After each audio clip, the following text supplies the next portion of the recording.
advice do you have for women to maintain and increase their vitality as they get older? Wait.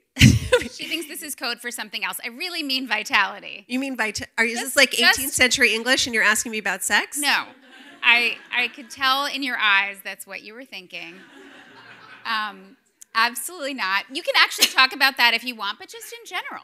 So ask me the question again. I got confused. What I went advice off here. do you have for women to thrive as they get older? Okay, well, that's important too, so I'm going to go there. I think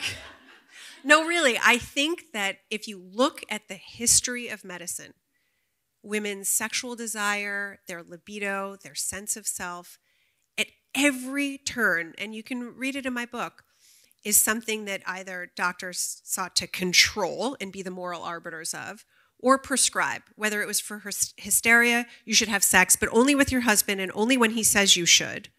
Or, oh my gosh, you're riding a bicycle because you're going to masturbate, don't ride the bicycle. And I think that as we get older, that is something that we've forgotten about for women. Whether it's addressing hormone replacement therapy, there's no world in which we would be castrating men for cancer treatment the way that we do young women and not be addressing their sexual health concerns. And I think that is a huge part of women thriving that is left out of the history of medicine and left out of how we care for women today.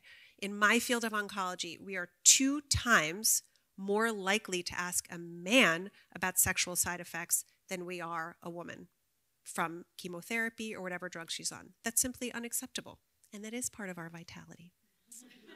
The Cheers, bicycle issue is a whole chapter. So buckle your seatbelt. I want to talk about, let's see, there's this whole sad part in the book, and it's not funny at all. It's like awful, just about all the shame that women have around their illnesses. Mm-hmm. And they go to her and they're apologizing for sweating during their cancer treatment, or they cover their scars with stickers because they don't want you to see it. It's just really heartbreaking that we attribute illness with something to be so ashamed of in our society. So how do you handle that, and what do you tell them?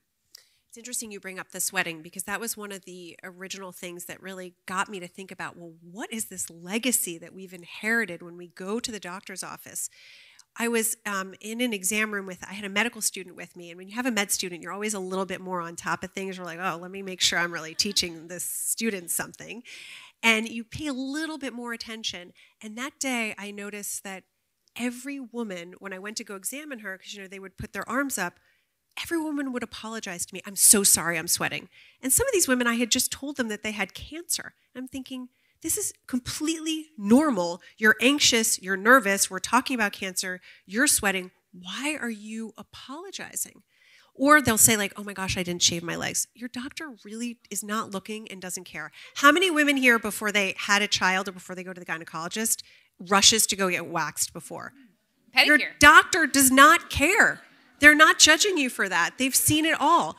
But yet we feel this need to kind of show up prepared and then apologize when we're not perfect in our illness.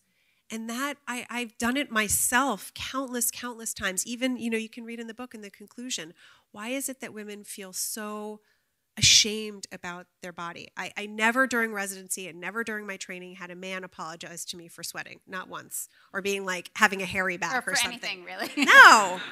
No man was like, I'm sorry I'm a bear today. Like,